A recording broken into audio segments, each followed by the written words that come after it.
అందరికీ నమస్కారం అండి ఫ్రెండ్స్. మనకి ఇప్పుడిప్పుడే మరొక ముఖ్యమైన అప్డేట్ అయితే రావడం జరిగిందండి. అదేమిటంటే రాష్ట్ర వ్యాప్తంగా సెప్టెంబర్ 1 నుంచి మారనున్న 6 కొత్త రూల్స్ అంటూ ఇప్పుడే మనకు ఒక ముఖ్యమైన అప్డేట్ అయితే రావడం జరిగిందండి. అయితే ఇందుకు సంబంధించిన పూర్తి వివరాలు అయితే మన వీడియోలో తెలుసుకుందామండి. అంటే ఆగస్టు అయిపోయింది కాబట్టి సెప్టెంబర్లోకి ఎంటర్ అవుతున్నాం కాబట్టి సెప్టెంబర్ నుంచి పలు రకాల వివిధ మార్పులు అయితే రాబోతున్నట్లుగా తెలుస్తుంది. అయితే వీడియో మాత్రం ఎక్కడ స్కిప్ చేయకుండా చూడండి ఫ్రెండ్స్, అప్పుడే మనకి పూర్తి సమాచారం అయితే తెలుస్తుంది. ఇక లేట్ చేయకుండా వివరాల్లోకి వెళ్ళిపోదాము.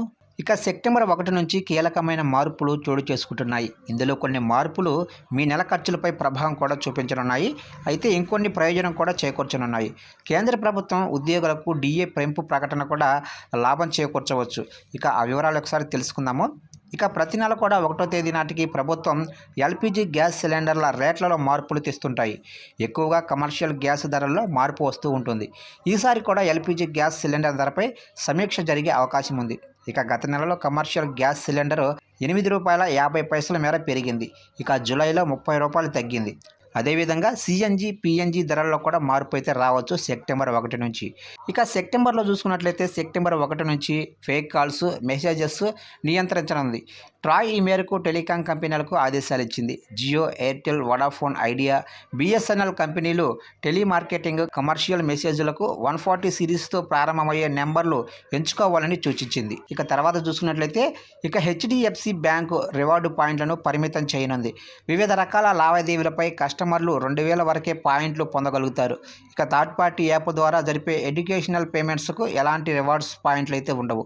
ఇక ఐడిఎఫ్సి బ్యాంకు క్రెడిట్ కార్డుకు చెల్లించాల్సిన మినిమం అమౌంట్ తగ్గించనుంది. ఇక పేమెంట్ డేట్ కూడా 18 నుంచి 15 రోజులకు అయితే తగ్గించనుంది. ఇక తర్వాత చూసుకున్నట్లయితే కేంద్ర ప్రభుత్వం నుంచి కేంద్ర ప్రభుత్వ ఉద్యోగులకు కీలకమైన ప్రకటన వెలువడనుంది. డిఆర్ఎస్ అలవెన్స్ పెంపు ప్రకటన ఉండవచ్చు. డిఏను 3% పెంచనుంది. ఇదే జరిగితే కేంద్ర ప్రభుత్వ ఉద్యోగుల డిఏ 53% అయితే పెరగనుంది. ఇక అత్యంత ముఖ్యమైన అప్డేట్ ఏంటంటే సెప్టెంబర్ నెలలో మారబోయేది ఆధార్ కార్డుకి సంబంధించింది. ఇక ఆధార్ కార్డు అప్డేట్ చేసుకునేందుకు చివరి తేదీ సెప్టెంబర్ 14 కానుంది. సెప్టెంబర్ 14 తర్వాత ఆధార్ కార్డు అప్డేట్ చేయాలంటే తగిన రుసుము చెల్లించాల్సి ఉంటుంది. ఇప్పటికే ఈ గడువు తేదీని యుఐడిఐ పలుమార్లు పొడిగించింది. చూశారు కంటే మొత్తం మీదుగా సెప్టెంబర్ 1 నుంచి ఈ కీలక మార్పులు అయితే చోటు చేసుకోబోతున్నట్లుగా తెలుస్తుంది ఫ్రెండ్స్.